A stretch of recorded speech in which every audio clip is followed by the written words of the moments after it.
அனைவருக்கும் என் அன்பின் வணக்கம். என்னத்தை சொல்றது? கனியிடை ஏறிய சுழையும் முற்றல் களையிடை ஏறிய சாரும் பனிமலர் ஏறிய தேனும் காய்ச்சு பாகிடை ஏறிய சுவையும் நனி பசு பொழியும் பாலும் தென்னை நல்கிய குளிரிள நீரும் இனியன என்பேன் எனினும் தமிழை என்னுயிர் என்பேன் கண்டீர். அன்னை தமிழுக்கு முதல் வணக்கம்.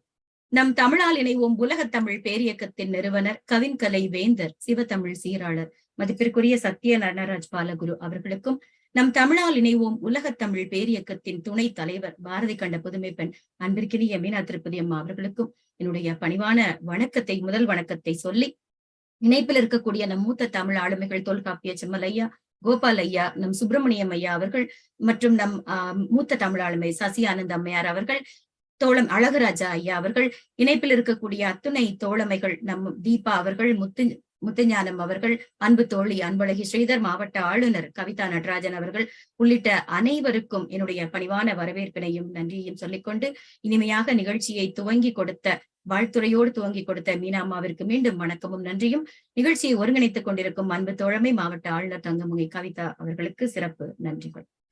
இன்று நாம் பார்க்க இருப்பது பட்டினப்பாலையின் 10ஆம் பாகம் நிறைவு பகுதி.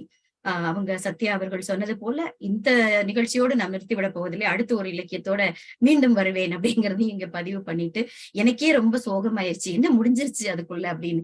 ஏன்னா தமிழினுடைய சிறப்பு, நம்ம மீனம்மா சொன்னாங்க அழகா, ஒரு கணக்கு வாத்தியாரை கொண்டு போய் ஒரு 3 மாசம் தமிழ் வகுப்பு, தமிழ் தானே நான் பாத்துக்கிறேன் அப்படின்னு ஒரு அலட்சியமாக இருக்க முடியாது. ஏன்னா தமிழ்ங்கிறது ஒரு பெரும் கடல். நம்ம அதுல ஒரு சின்ன ஒரு துரும்பு அப்படின்னு தான், ஒரு சின்ன அளவுதான் நான் கற்றுக்கொண்டேன். அதை கூட கற்றுக்கொண்டேனான்னு சொல்ல முடியாது, கற்றுக்கொண்டே இருக்கிறேன். எப்பவும் சொல்லக்கூடியது தமிழ் தாயின் கரம் பிடித்து தளிர் நடை போட்டுக் கொண்டிருக்கிறேன் தான் சொல்றேன். இப்பவும் அதைத்தான் சொல்றேன். இப்படி ஒரு அருமையான இலக்கியத்தை படித்து சுவைத்து நான் அறிந்த வகையில் உங்களோடு பகிர்ந்து கொள்வதற்கு களம் கொடுத்த நிறுவனருக்கு மீண்டும் என்னுடைய பணிவான நன்றியை சொல்லிக் கொள்கிறேன். போன பாகத்துல நம்ம என்ன பார்த்தோம்? திருமாவளவனினுடைய போர்த்திறனை பற்றி கண்டோம். அவன் எவ்வளவு ஒரு சிறப்பான ஒரு மனிதன், எப்படி ஒரு தன்னுடைய எதற்குமே தயங்காதவன், எப்படி அரசுரிமை பெற்றான், முறையாக பெற்றான் அப்படிங்கிறத அடிக்கோடிடுக அப்படின்னு சொல்லுவோம் இல்லையா? முறையாக அரசுரிமை பெற்று எப்படி போர் எல்லாம் மற்ற நாட்டின் மீது நடத்தினான்ங்கிறதையும் முன்னோட்டமா பார்த்தோம். உழிஞை போர் அப்படிங்கிறத பத்தி ஒரு படலமே சொன்னேன். அது எனக்கு ரொம்ப ரொம்ப ஆவலா இருந்ததுனாலதான் நான் கொஞ்சம் கூடுதலாக கற்றுக்கொண்டு உங்களுக்கும் கொடுத்தேன். அதுலதான் அந்த உழிஞை அப்படிங்கிறதுக்கு இன்று நாம் புழங்கக்கூடிய ஒரு பெயராக முழக்கத்தான். அதனுடைய மருத்துவ குணங்கள் பத்தி எல்லாம் விரிவாக பார்த்தோம். அந்த உழிஞை பூ சூடி விட்டாலே அது முற்றுகை போருக்கான முதல் அடி. அப்படி ஒரு உழிஞை பூவை சூடிக்கொண்டு ஒரு தலைவன் கிளம்பி விட்டான் என்றால், ஒரு அரசன் கிளம்பி விட்டால் முடிஞ்சது அப்படின்னு அர்த்தம். அப்படின்னா முற்றுகையிட போகிறான், வெற்றி அவனுக்கே அப்படிங்கிற மாதிரி, அதை அப்படியே சும்மா அதிர்து இல்லைங்கிற மாதிரி போகக்கூடிய காட்சியை பற்றி பார்த்தோம். போர் முழக்கம் எப்படி இருந்தது? அது ரொம்ப அதிரும் வகையாக இருந்தது. சரி, போர் முடிந்த பிறகு எப்படி மாறியது? தன்னோசை முழக்கமாக மாறியது. அந்த தன்மை அப்படிங்கிறது குளிர்மை. அந்த நாட்டு மக்களுக்கெல்லாம் என் மன்னன் வெற்றி கொண்டான் அப்படின்னு ஒரு மனதில் ஒரு குளிர்மையோடு கொண்டாடியதெல்லாம் பார்த்தோம். திருமாவளவன் அவன் செய்த போரினால் பகைவர் நாடு என்னாச்சு? தன்னாட்டு மக்கள் தன்மையில் இருந்தார்கள். ஆனால் பகைவர் நாடு என்ன ஆனது? மருத நிலத்தின் வளம் அழிந்து போனது. கந்துடை பொதியலின் நிலை அப்படின்னு போன வாரம் நாம் நிறுத்தி வைத்தோம். இன்று நாம் பார்க்க போவது விழாயின்றி கிடந்த பொது மன்றம், பகைவர் நாட்டு பால் நிலை, தெருக்களினுடைய நிலை மாற்றங்கள், செழுநகரின் சீர்குலைந்த தோற்றம், பகைவர் நாட்டு பால்நிலை, வாழ்விடங்களின் மாற்றம், திருமாவளவனின் கருதியது முடிக்கக்கூடிய திறன், அவனுடைய வெற்றி சிறப்புகள், வளம் பெருக்கிய வளவன், அவனுடைய புறவாழ்வும் அகவாழ்வும், இறுதியாக நிறைவாக தலைவன் தலைவியை பிரியாமைக்கான காரணங்கள் அப்படின்னு இந்த பட்டினப்பாலையை அற்புதமாக உருத்திரங்கண்ணர் முடித்திருக்கிறார்.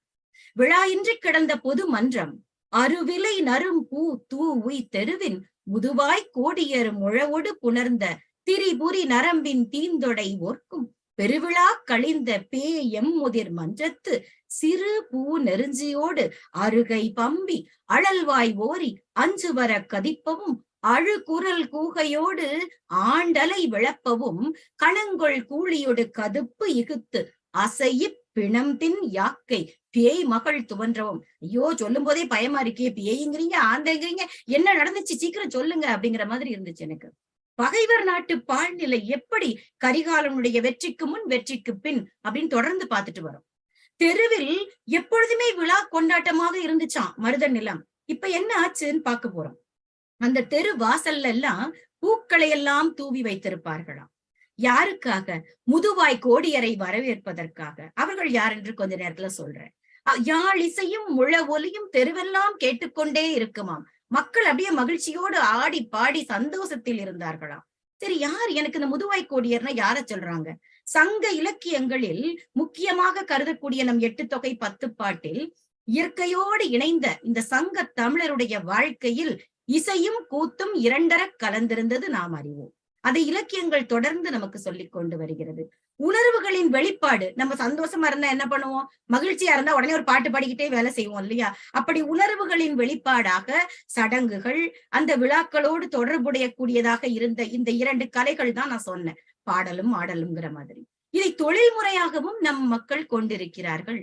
பல சூழல்கள்ல இந்த மக்கள் தமக்குள்ளேயே ஆடி பாடி கழித்திருந்த காட்சிகளை எல்லாம் நம் இலக்கியங்கள் ஒன்று விடாமல் பதிவு செய்து வைத்திருக்கிறது. தொழில்முறை கலைஞர்களாக இருந்தவர்கள் என்னென்ன பேர்லாம் சொல்லி அழைச்சிருக்கோம்? பாணர், பாடினியர், கோடியர், வைரியர், விரலியர், இப்படி நிறைய பேரை அறிமுகப்படுத்தி இருக்கிறது. இவர்களில் பாணர், பாடினியர் இவர்கள் பாட்டில் சிறந்தவர்கள், யாழ் இசைப்பதிலும் வல்லமை பெற்றவர்களாக இருந்திருக்கிறார்கள். யாரு அந்த கோடியர் அப்படின்னு பார்த்தா, கோடியரும் வைரியருமான ஆடற் கலைஞர்கள் ஆடுவதில் மட்டும் சொல்லுவோம்ல பன்முக கலைஞர்கள்னு, அவர்கள் ஆடலில் மட்டும் சிறந்தவர்களாக இல்லை, கருவிகளை இசைக்கக்கூடிய எல்லா கருவிகளையுமே இசைக்கக்கூடியதில் வல்லவர்களாக இருந்திருக்கிறார்கள். இந்த விரலியர் அப்படின்னு சொல்லப்பட்ட இவர்களுடைய பெண்கள் இருப்பாங்க இல்லையா, அந்த இனத்தை சார்ந்த பெண்கள், அவர்களும் பல்கலை வித்தகர்களாக இருந்திருக்கிறார்கள். சரி, இந்த கோடியரை பத்தி நம் இலக்கியத்தில் என்ன சொல்லி இருக்காங்க? பொருணர் என்றும் அறியப்பட்ட இந்த கோடியர் பெரும்பாலும் சங்கப்பாடல் இவர்களை பத்தி என்ன சொல்லுதுன்னா, பல்ஊர் பெயர்வன. பெயர்வன என்ன? ஒரு இடத்துல இருந்து இன்னொரு இடத்துக்கு ஊரா போய் போய் பாடக்கூடியவர்கள். சுரம் செல் கோடியவராகவும் இருப்பதால் ஓரிடத்தில் தங்கவே மாட்டார்களாம். பல ஊர்களுக்கு சென்று கலை நிகழ்ச்சிகள் நடத்தி தங்களுடைய வாழ்க்கையை நடத்தி வந்திருக்கிறார்கள். எப்போதுமே கூட்டமா இருப்பாங்களாம், தனியா இருக்க மாட்டாங்களாம். பெரும் சுற்றத்தோடு விளங்கியதால் இவர்களை இரும்பேர் ஒக்கல் கோடியர்னு சொல்லுவாங்க. இவர்கள் தனக்குள்ள ஒருத்தரை தலைவராக ஒருமித்த கருத்தோடு ஏற்றுக்கொண்டு ஒற்றுமையோடு இயங்கியதால் இவங்க எங்க போனாலும் மக்கள் அப்படியே இன்முகத்தோடு வரவேற்பார்களாம். பல இசைக்கருவிகளை இசைக்கும் ஆற்றல் உள்ளவர்கள்னு சொன்னேன். என்ன செய்வாங்களாம், ஒரு இடத்துல இருந்து இன்னொரு இடத்துக்கு போகும்போது ஒரு பெரிய பைய எடுத்துக்கிட்டு எல்லா இசைக்கருவிகளையும் அதுக்குள்ள போட்டு நல்ல கட்டி அதை தூக்கிட்டு போவாங்களாம். அதனாலேயே இவர்களுக்கு கலப்பையர் அப்படின்னு ஒரு பெயரும் இருக்கிறதாம். கலங்கள், இசைக்கலங்கள் நிரம்பிய பையை கொண்டவர்கள் கலப்பையர் அப்படின்னு சொல்றாங்க. இந்த கலப்பையில அப்படி என்னெல்லாம் இருக்கும்? முழவு, ஆகுழி, கஞ்சதளம், கொம்பு, நெடுவங்கியம், குறுந்தூம்பு, குழல், தக்கை, எல்லரி, பதலை, இப்படி சொல்லிக்கிட்டே போறாங்க. அத்தனை கட்டி தூக்கி தெரு தெருவா ஒவ்வொரு ஊரா போய் தங்களுடைய அருமையான கலையை கொடுத்து கொண்டிருக்கிறார்கள். அதனாலேயே இவர்கள் பல்லிய கோடியர் அப்படின்னு அழைக்கப்பட்டிருக்கிறார்கள். ஒரு இசை கலைஞருக்கு நம்ம இலக்கியம் கொடுத்திருக்கக்கூடிய மரியாதையை பாருங்கள். சேர, சோழ, பாண்டியர் இப்படி மூவேந்தரும் எந்த ஒரு பகைமை உணர்வுமே இல்லாம ஒரே இடத்துல ஒரு அரசவையில வீற்றிருந்தால் எப்படி இருக்கும் பாக்குறதுக்கு? அப்படிப்பட்ட இன்பத்தை ஒத்த இன்பத்தை தன்னுடைய பாடலில் கொடுக்கக்கூடிய வல்லமை உள்ளவர்களாம் இவர்கள். குரல், துத்தம், கைக்கிளை, உழை, இழி, விளரி, தாரம் அப்படின்னு சொல்லக்கூடிய 7 நரம்பிற்கும் உரிமை உடையவர்களாக இருந்திருக்கிறார்கள். இவர்களை பத்தி நிறைய சொல்றாங்க. கடும்பறை கோடியர், கொடும்பறை கோடியர் அப்படியெல்லாம் அழைக்கப்பட்டிருக்கிறார்கள். மற்றவர்களுடைய உள்ள கருத்துக்களை குறிப்பால் உணரக்கூடிய ஒரு சிறந்த வல்லமை கொண்டவர்களாம். அதனால இவங்க என்ன பண்ணிருக்காங்க, தலைவன் தலைவிக்கு இடைப்பட்ட ஊழல்களை எல்லாம் தீர்க்கும். ஏன்னா சொல்லுவோம் இல்லையா, குறிப்பறிந்து ஒருத்தர் முக குறிப்பை வச்சே நம்ம கண்டுபிடிச்சிடணும். சொல்லுவாங்க, நான் இங்க இருந்து நம்ம ஒரு ஆங்கிலத்துல சொல்லுவாங்க, எவ்வளவோ சிக்னல் கொடுத்தேன் அடங்குனானா அப்படிங்கிற மாதிரி பேசுவாங்க. முக குறிப்பை சில பேருக்கு புரியவே புரியாது. ஒரு இடத்துல தேவையில்லாம பேசிட்டு இருப்பாங்க. நம்ம ஏதோ ஜாடையெல்லாம் காட்டி பார்த்தாலும் அதெல்லாம் ஒண்ணுமே அதுக்கு உங்களுக்கு புரியாது. குறிப்பை உணரக்கூடிய உள்ள கருத்துக்களை உள்வாங்கக்கூடிய திறன் இருந்ததால் ஊழல்களை எல்லாம் தீர்த்து வைத்திருக்கிறார்கள். இங்கதான் வருது அந்த முதுவாய் கோடியர். வாய்ந்த அறிவுடைய இந்த கோடியர் இப்படியெல்லாம் சிறப்புள்ள ஒரு ஊழலை தீர்க்கக்கூடிய வாயில்களாகவும் இருந்திருக்கிறார்கள். அதனாலேயே இவர்களை முதுவாய் கோடியர்னு அழைச்சிருக்காங்க. இவர்களுடைய திறமையை பாராட்டி குறும்பொறை நன்னாட்டையே ஓரி மன்னன் வழங்கினான்னு சிறுபானாற்றுப்படையில் சொல்லப்பட்டிருக்கிறது. வள்ளல்களை எல்லாம் தேடி தேடி ஆடி பாடி தன்னுடைய இதுல முக்கியமான ஒரு விடயம் என்னன்னா, தான் சேர்த்த பொருளை தான் மட்டும் வச்சுக்கலையாம். சுற்றி இருக்கிற சுற்றத்தாரோடு எப்பொழுதுமே பகிர்ந்து அப்பொழுதே தீர்த்து விடுவார்களாம். அதனாலேயே இவர்களுக்கு சொத்துன்னு பெருசா எதுவுமே இருக்காதாம். வெறும் ஒரு பாயால் வேயப்பட்ட ஒரு வண்டியை எடுத்துக்கொண்டு ஒவ்வொரு ஊருக்கும் சென்று கொண்டே இருப்பார்களாம். அந்த ஊருக்கு போனதும் தன்னுடைய கிளைப்பறையெல்லாம் ஒலிக்க, அவர்களுடைய அந்த இசையோடு முழவெல்லாம் ஒலிக்க, தாளத்தோடு எல்லா கருவிகளையும் இசைத்து அங்கு இருக்கக்கூடிய அவர்கள் கொடுக்கக்கூடிய பொருளை வாங்கி மகிழ்ச்சியாக இந்த நிகழ்ச்சியெல்லாம் நடத்துறதுக்கு முன்னாடி என்ன பண்ணுவாங்களாம், அவர்கள் வருகிறார்கள் என்று தெரிந்ததும் அங்கே மனமுள்ள நறுமணமுள்ள நல்ல பூக்களை எல்லாம் தூவி தெய்வத்தை வழிபட்டு இவர்களும் தன்னுடைய நிகழ்ச்சியை துவங்குவார்கள் சொல்லியிருக்காங்க. சரி, இவ்வளவு நல்லா தானே போய்கிட்டு இருந்துச்சு அப்படின்னு சொல்ற மாதிரி நம்ம கரிகாலனுடைய வெற்றிக்கு பின் என்ன ஆனது? இப்படி மகிழ்ச்சியாக இருந்த விழா தெருக்கள் எல்லாம் பேய் மன்றங்களாக மாறிவிட்டதா? பூத்தூவிய இடங்களில் இன்று என்ன இருக்கிறது? நெருஞ்சு முள் பூத்து கிடக்கிறது, அருகம்புல் மண்டி கிடக்கிறது. யாழ் ஒலி கேட்ட இடத்தில் இன்று குள்ள நரி ஊளையிட்டுக் கொண்டிருக்கிறது. எங்கு பார்த்தாலும் அழுகை ஒலி, கூகையினுடைய குளறல், ஆண்டலையின் அழைப்பு, அதாவது ஆந்தைய சொல்றாங்க. பிணம் தின்ற கூலிகள் அசை போடுமா. நம்ம சொல்லுவோம்ல, அந்த மாடுகள் தான் ஒரு விடயத்தை சாப்பிட்டு முடிச்சிட்டு வைக்கோல் சாப்பிட்டுட்டு நிதானமா நாள் முழுக்க அசை போடும். இங்க பிணத்தை தின்னுட்டு அசை போட்டுக்கிட்டு இருக்க, கேட்கவே பயமா இருக்கு. பிணம் தின்னக்கூடிய பேய் மகளின் பித்தாட்டம் இதெல்லாம் நடந்து கொண்டிருக்கிறதா? ஆக திரும்பவும் சொல்ற, இந்த போருக்கு முன் போருக்கு பின் அப்படிங்கிறதுல அறிவு வாய்ந்த இந்த கூத்தர்கள், நம்ம சொன்னோம் இல்லையா, முதுவாய் கோடியர், இவர்களுடைய முறுக்கப்பட்ட நரம்பின் இனிமையான யாழின் இசையை கேட்டு பெரிய விழாக்கோலத்தில் இருந்த தெருக்கள் எல்லாம் இன்றைக்கு அச்சத்தோடு இருக்கிறது. சின்ன சின்ன பூக்களை உடைய அந்த நெருஞ்சு கொடிதான் அங்க சுத்தி கிடக்குது, அருகம்புல் இருக்கு, கொடிய வாயுடைய நரிகள் எல்லாம் ஒரு பயத்தை ஏற்படுத்தி. பொதுவாகவே ஊளைய சத்தம் கேட்டாலே பயம் வரும் யாரா இருந்தாலும். அதுவும் ராத்திரி நேரத்துல கேட்டுச்சுதான் அவ்வளவுதான். இப்படி குரலை உடைய கூகை, கூகைங்கிறது இங்க ஆந்தைய பத்தி சொல்லியிருக்காங்க. பேய்கள் நடமாட்டமா அப்படி ஆய் போச்சு அப்படின்னு சொல்லியிருக்காங்க. 10 மாடிய புலன்னாஞ்சில் ஆடா கடா சென்னிய கடுங்கண் யானை இனம் பரந்த புலம் வளம் பரப்பு அறியா நின் படைஞர் சேர்ந்த மன்றம் கழுதை போகி நீ உடன்றோர் மண்ணையில் தோட்டி வையா கடுங்கால் ஒற்றலின் சுடர் சிறந்து உறுத்து பசும் பிசிறு ஒள் அழல் ஆடிய மருங்கின் ஆண்டலை வழங்கும் கான் உணங்கு கடுநெறி முனையகன் பெரும் பாழாகன்னு சொல்லி எழுதியிருக்காங்க. என்ன நடந்துச்சான்? ஒரு போர் நடந்த இடம் எப்படி இருக்குமா? குதிரைப்படை நடந்த இடத்தில் இன்று உழவு தொழில் இல்லை. யானைப்படை நடந்து போன இடத்துல யானையெல்லாம் மிதிச்ச இடம் எப்படி இருக்கும்? அதன் மதமெல்லாம் ஒழுகி அந்த இடத்துல உள்ள வளமே போச்சு, அழிஞ்சு போச்சு. படை வீரர்கள் நடந்த இடத்தில் கழுத வேஞ்சுகிட்டு இருக்கு. இப்போ உன் பகைவர் மதிலில் தோட்டி என்னும் படைகளை கொண்டு அவன் முன்னாடியெல்லாம் மாடு கண்ணுன்னு அப்படி வளமோடு இருந்தது. இப்ப அங்க கொட்டிலெல்லாம் இல்லை. சுட்டரித்த கடுமையான காத்து வீசிக்கிட்டு இருக்குது. இப்போ வெறும் வெயில் தான் அங்க இருக்கு, வேற ஒண்ணுமே இல்ல. அங்க பேய்கள் நடமாட்டம் இருக்கிறது. இதைத்தான் கான் உணங்கு கடு நெறின்னு சொல்றாங்க. நீ தேர் ஓட்டிய அந்த போர்முனை என்ன ஆயிற்று? பெரும் பாழாயிற்று அப்படின்னு 10 சொல்லியிருக்காங்க. அடுத்ததாக செழு நகரின் சீர்குலைந்த தன்மையை பத்தி எழுதியிருக்கிறாரு. கொடுங்கால் மாடத்து நெடுங்கடை துவன்றி விருந்துண்டு ஆனா பெருஞ்சோற்று அட்டில் ஒன் சுவர் நல் இல் உயர் துணை இருந்து பைங்கிழி மிளற்றும் பாலார் செழுநகர் தொடுதோல் அடியர் துடிபட குழியி கொடு வில் எயினர் கொள்ளை உண்ட உணவு இல் வருங்கூட்டு உள்ளகத்து இருந்து வளைவாய் கூகை நண்பகல் குளரவும் அருங்கடி வரைப்பின் ஊர்கவின் அழிய. இங்கேயும் அதேதான் சொல்றாங்க. பகைவர் நாட்டு பாழ்நிலை, அந்த வாழ்விடத்தின் மாற்றம் எப்படி ஆகிவிட்டது அப்படின்னு சொல்றாங்க. எப்படி இருந்துச்சாம் முன்னாடி போருக்கு முன்? விருந்தூட்டிய வீடுகள் அப்படிங்கிறாங்க. வரவங்க போறவங்களுக்கெல்லாம் வாங்க வாங்கன்னு அழைச்சிட்டு போய் பசியார உணவிட்ட வீடுகள்.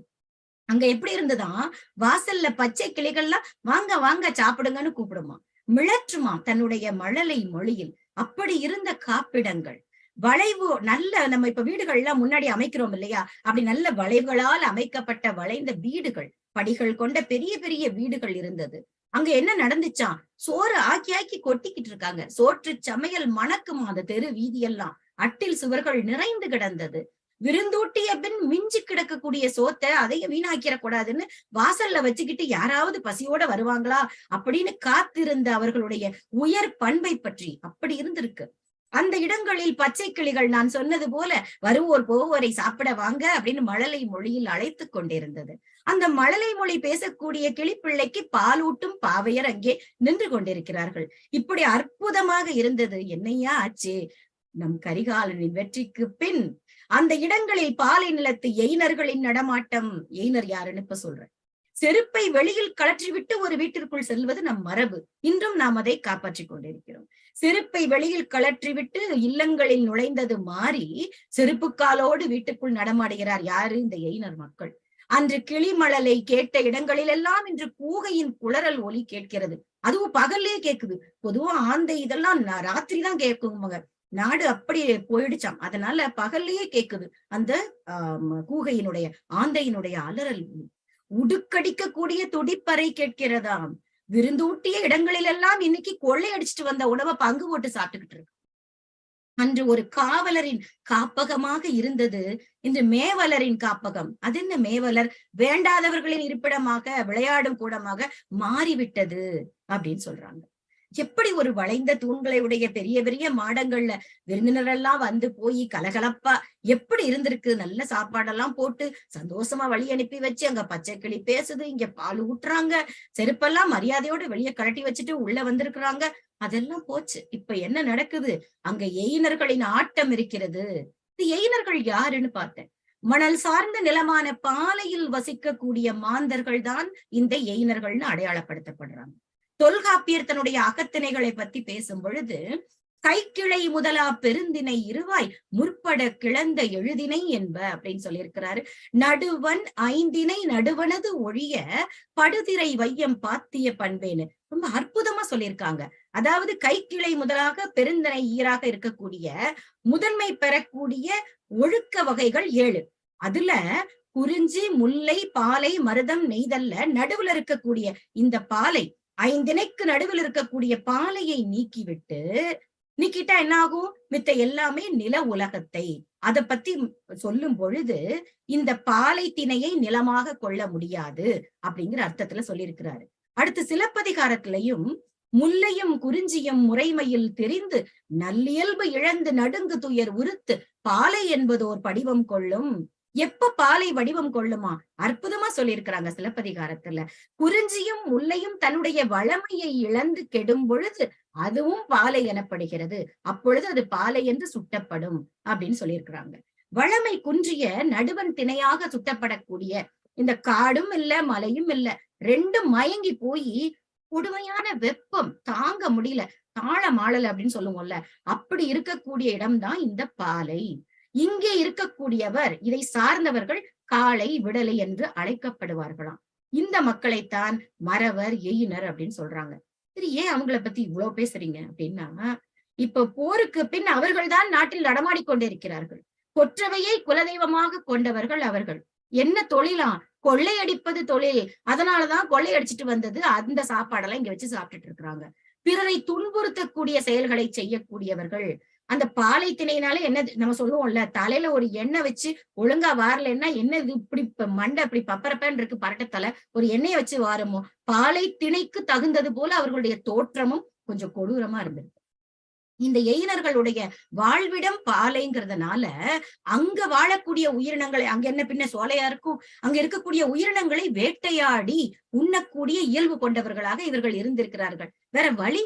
அதைத்தான் இளம்பூரணர் தொல்காப்பிய அகத்திணையியலில் பாலைக்கு மக்கட் பெயர் எயினர் எயிற்றியர் என்பதால் மீளி விடலை என்ப அப்படின்னு சொல்லியிருக்கிறாரு.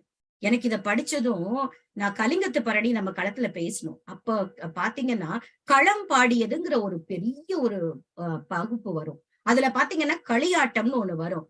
கொதித்த கரியின் கும்பத்து குளிர்ந்த தண்ணீர் தனை மொண்டு பொதுத்த தொலையார் புகமடுத்து புசித்த வாயை பூசீரே அப்படின்னு வரும்.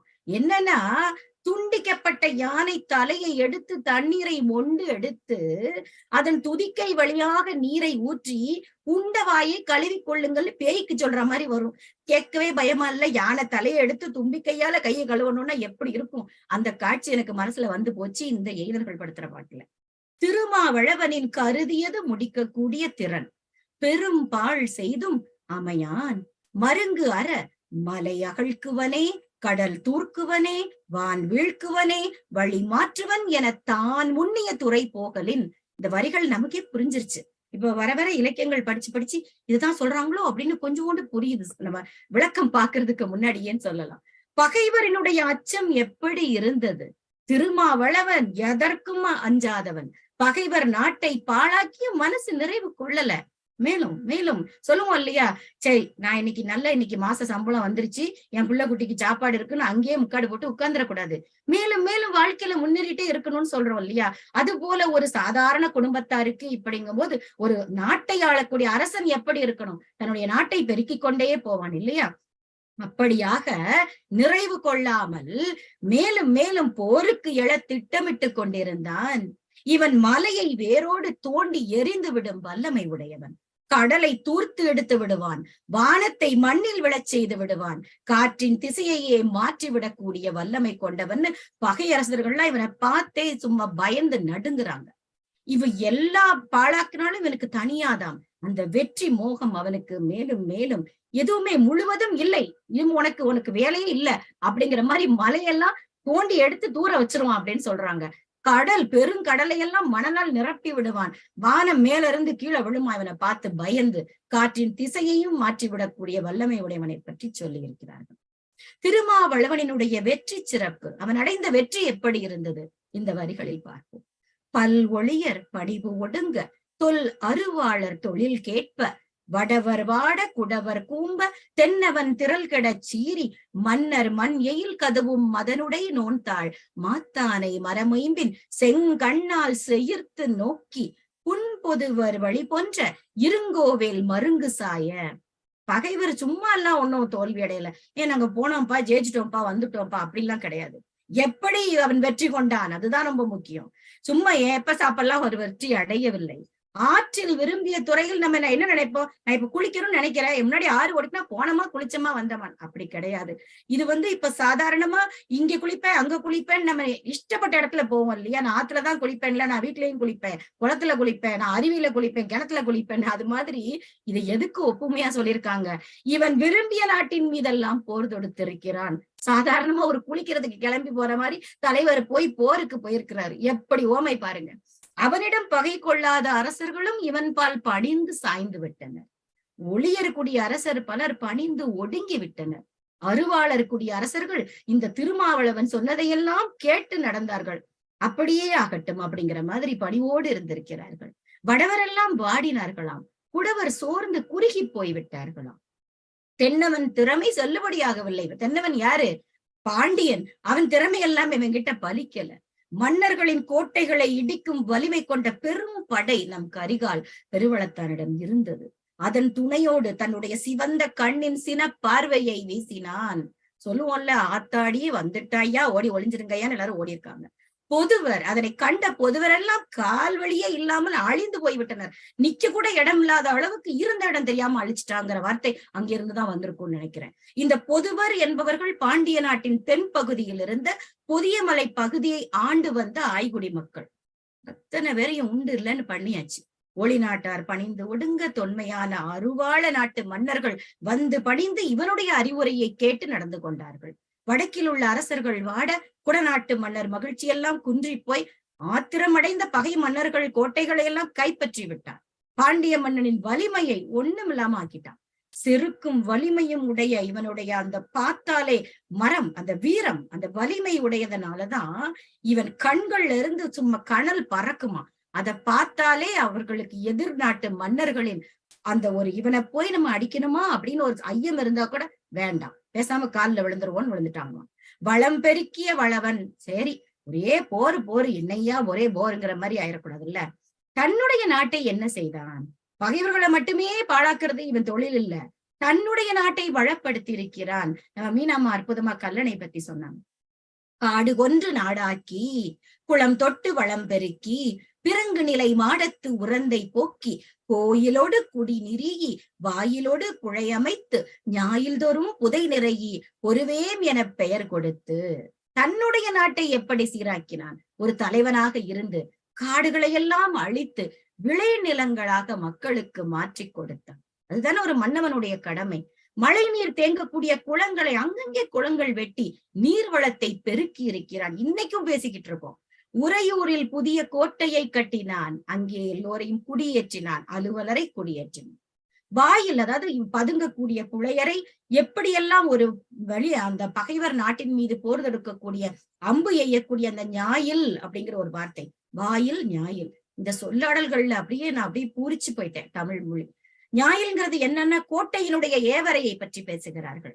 அங்கே இருக்கக்கூடிய இவர்களுடைய படை கருவிகள் எல்லாம் இருக்கும் இல்லையா, அந்த படைக்கல புதையில் வைக்கக்கூடிய புதையிடம், இது எல்லாத்தையும் தொடர்ந்து நிரூபிக்கிட்டே இருக்கான். போரிடுவேன், எவனையும் விடமாட்டேன் அப்படின்னு பறைசாற்றி கொண்டே இருப்பதாக இவனுடைய செயல்பாடுகள் எல்லாம் இருந்திருக்கிறது. இந்த மன்னனை பற்றி சுருக்கமாக சொல்ல போனோம்.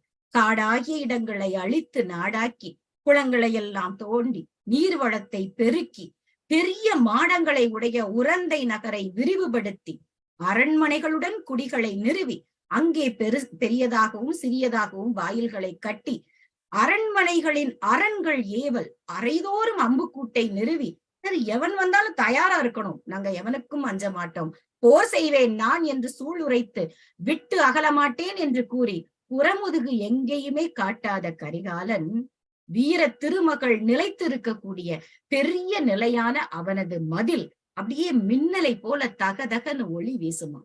திருமாவளவனினுடைய புறவாழ்வும் அகவாழ்வும் ஒருவேன் என புறக்கொடாது திருநிலைய பெருமன் எயில் மின் ஒளி எரிப்ப தன் ஒளி மழுங்கி விசி பிணி முழவின் வேந்தர் சூடிய பசுமணி பொருத பருஏர் நெருற்கழல் கால் பொந்தொடி புதல்வர் ஓடி ஆடவும் முற்று இலை மகளிர் முகில் முலை திளைப்பவும் நெஞ்சு சார்ந்து சிதைந்த மார்பின் ஒன் போன்.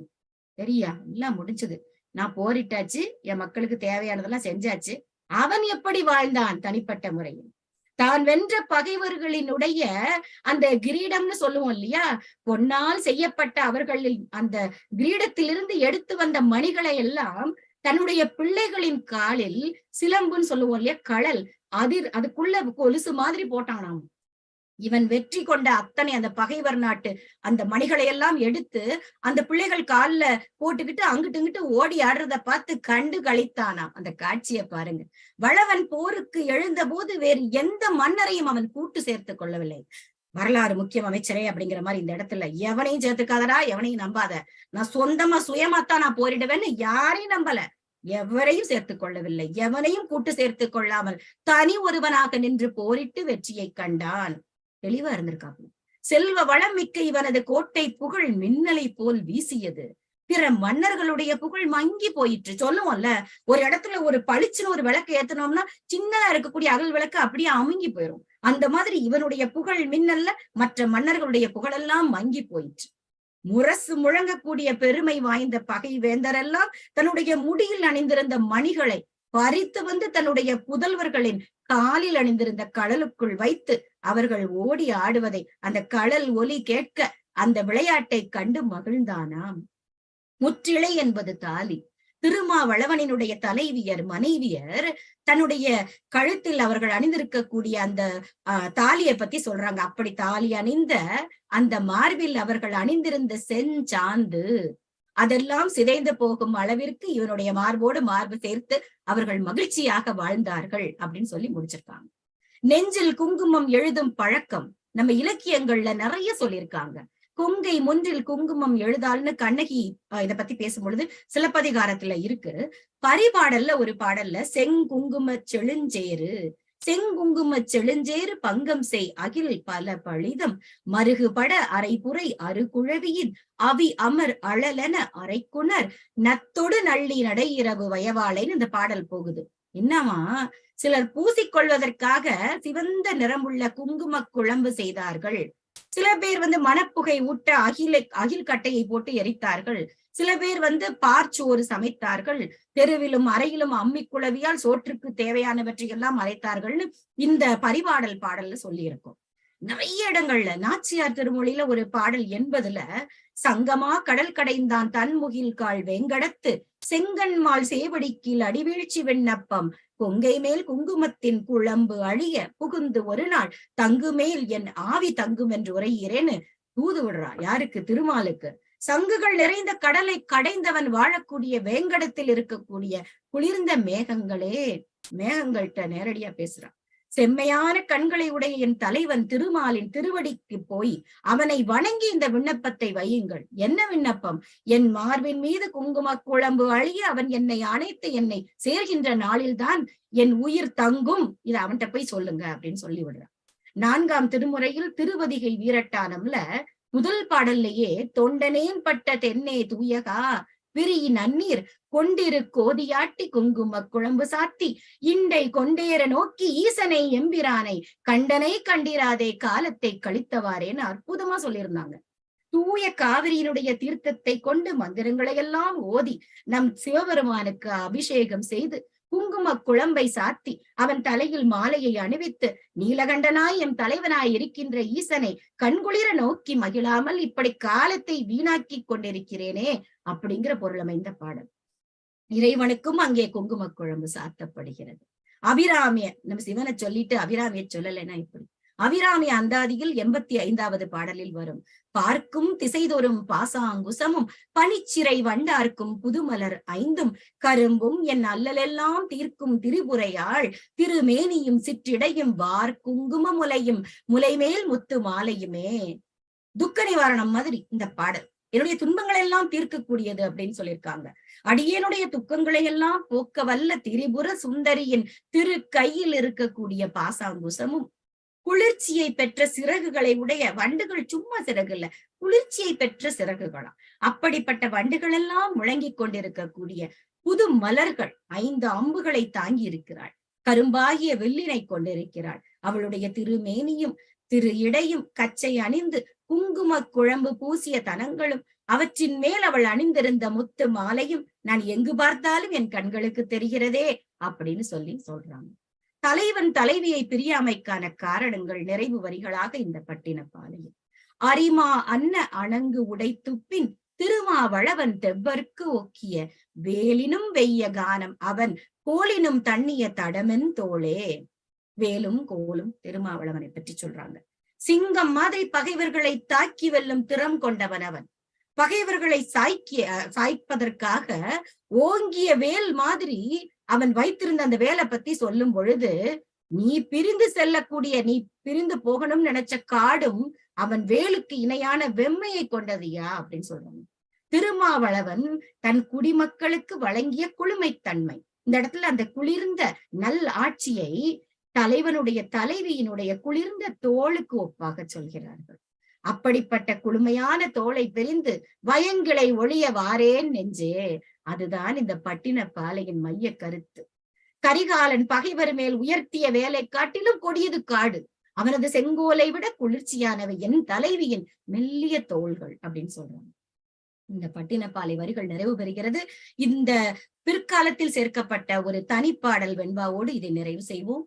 முச்சக்கரமும் அளப்பதற்கு நீட்டிய கால் இச்சக்கரமே அளந்ததால் செய் அரிகால் மேல் தேன் தொடுக்கும் ஆய் புனல் நீர் ஆடன் கரிகாலன் கால் நெருப்பு உற்று. காவிரியினுடைய தூய புனல் நீர் எல்லாம் பாய்ந்த வயல்கள்ல நெல் அறுவடைக்கு பின்னாடி அந்த வளரக்கூடிய நெற்பயிர் எப்படி இருக்குதாம். நெல்லுன்னா எப்படி இருக்கும், ஓரளவுக்கு ஒரு வளர்த்தி பார்த்திருப்போம். அது வளர்ந்து இருக்கிறதுல தேன் கூடு கட்டுற அளவுக்கு செழிப்பா வளர்ந்திருக்காமா. கரிகாலன் நாட்டின் அரசன், அவன் காலில் நெருப்பு பட்டது. ஆனாலும் அவனுடைய ஆட்சி சக்கரக்கால் என்ன பண்ணுச்சு, இந்த நிலப்பரப்பை எல்லாம் வென்று அளந்தது. ஞாயிறு திங்கள் தீ என்பன 3 சக்கரங்களாக சொல்வார்கள். முறையாக சோழன் பாண்டியன் சேரனை குறிப்பதற்காக. கரிகாலன் என்ன பண்ணியிருக்கான், மூவேந்தரையும் வென்று தன் ஆளுகை குடைக்கீழ் உட்படுத்தினான் அப்படின்னு இந்த தனிப்பாடல் சொல்லுது. ஞாயிறுங்கிறத வெம்மை தரக்கூடிய, வெப்பம் தரக்கூடிய தீ. திங்கள் தன்மை தரக்கூடிய தீ, விண்ணில் உள்ள தீ. தீன்னு சொல்லக்கூடியது செம்மை தரும் தீ, அது மண்ணில் உள்ள தீ. இந்த ஞாயிறு திங்கள் தீ இப்படி 3 சக்கரங்களையும் அளந்து பார்க்கும் அளவுகோலாக உதவுவது கால சக்கரம். அதுதான் காற்று. கால் அப்படின்னு சொல்றது இங்க காற்ற சொல்றாங்க. இந்த அறிவியல் உண்மை, இந்த முச்சக்கரமும் அளப்பதற்கு நீட்டிய கால் திருமாவளவன் தன் காலால். இப்ப நம்ம திருமால் எப்படி 3 அடி வைத்து இந்த உலகத்தையே அளந்தானோ, அதுபோல் நம் திருமாவளவனும் இந்த நாட்டையும் இந்த நிலத்தையும் போரிட்டு வெற்றி கொண்டு அளந்து ஆட்கொண்டு சிறப்பாக ஆட்சி செய்தான் என்று சொல்லி இறைவன் திருவருளாலும் தமிழன்னையின் ஆசியாலும் இந்த பட்டின பாலையை நான் படித்து உணர்ந்த வகையில் என்னால் முடிந்த அளவில் உங்களுக்கும் சொல்லியிருப்பேன் என்று சொல்லி இந்த அரிய வாய்ப்பினை எனக்கு தந்த தமிழால் உலகத் தமிழ் பேரியக்கத்தின் நிறுவனர் மற்றும் துணைத் தலைவர் உள்ளிட்ட அவையை அலங்கரித்துக் கொண்டிருக்கும் அத்துணை ஆளுமைகளுக்கும் தோழமைகளுக்கும் என் பணிவான நன்றியை சொல்லி நிறைவு செய்கிறேன். நன்றி, வணக்கம்.